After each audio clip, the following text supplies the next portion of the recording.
She has that same adventurous spirit that Modeste and Sibeli had in their youth. Slime mucus, lizard tails. With her, nothing's off the table.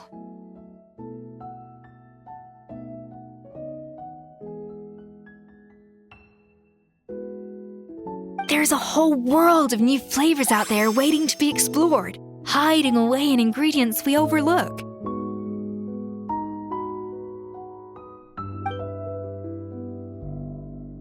Case in point, remember those Romaritime flowers down in the ruins? I used them in the cooking contest just now. Did you taste the difference?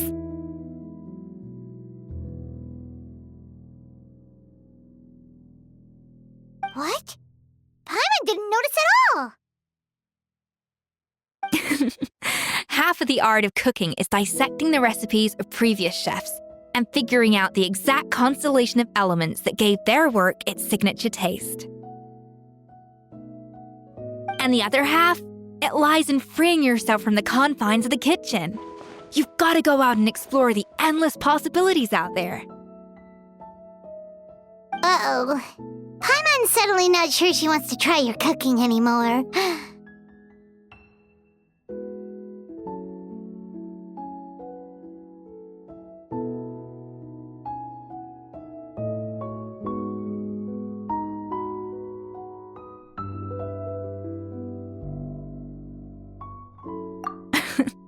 Don't worry, it's not going to be a free-for-all like in Modeste's time. Before I put anything into my food, I'll obviously do my research, make sure it doesn't contain any harmful substances. In the meantime, take this.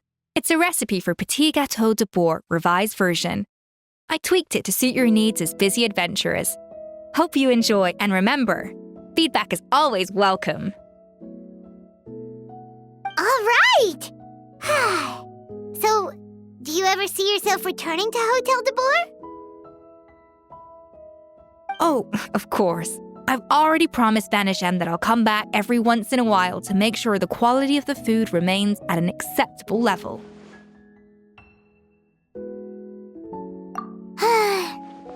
Paimon's still a little disappointed that we never got to see the treasure of Remoria.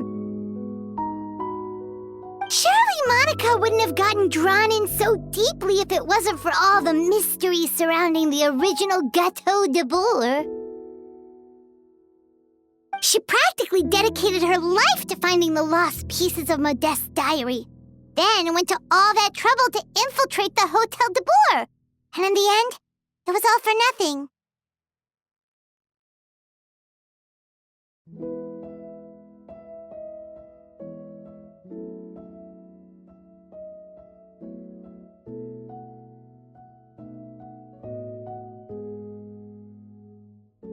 Since you mentioned the treasure, between Modeste's writings and what we saw in those ruins, I think I may have figured out the truth.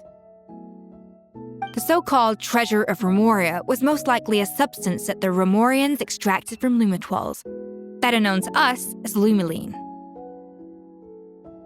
Huh? So then, why all the hype back in the early days of Gâteau de Bourg? Don't forget, it was a very different era. We could barely even refine sugar back then, so desserts were very much in their infancy. In a world of bland food, it's no wonder that the first thing to really excite people's taste buds took the world by storm. And as for the lumiline, it may well have been somewhat valuable in ancient times. But these days, it's just another drug from the Fontaine Research Institute. Even if Savelli hadn't destroyed it all, I doubt it would be worth that much these days. So after all that, there was nothing in those ruins but worthless junk. Feels strange to say it, but Paimon almost feels sorry for Monica. She sacrificed it all only to get nothing in return.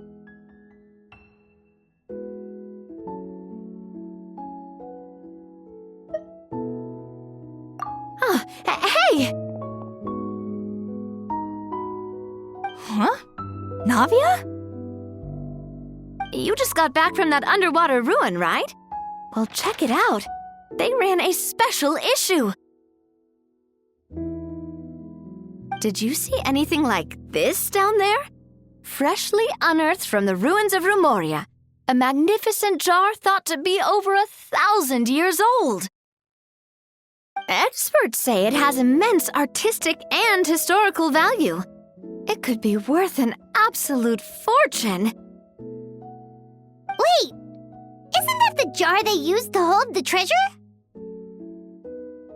If only it was still in one piece. Some butterfingers must have dropped it or something. Ugh, it's such a shame.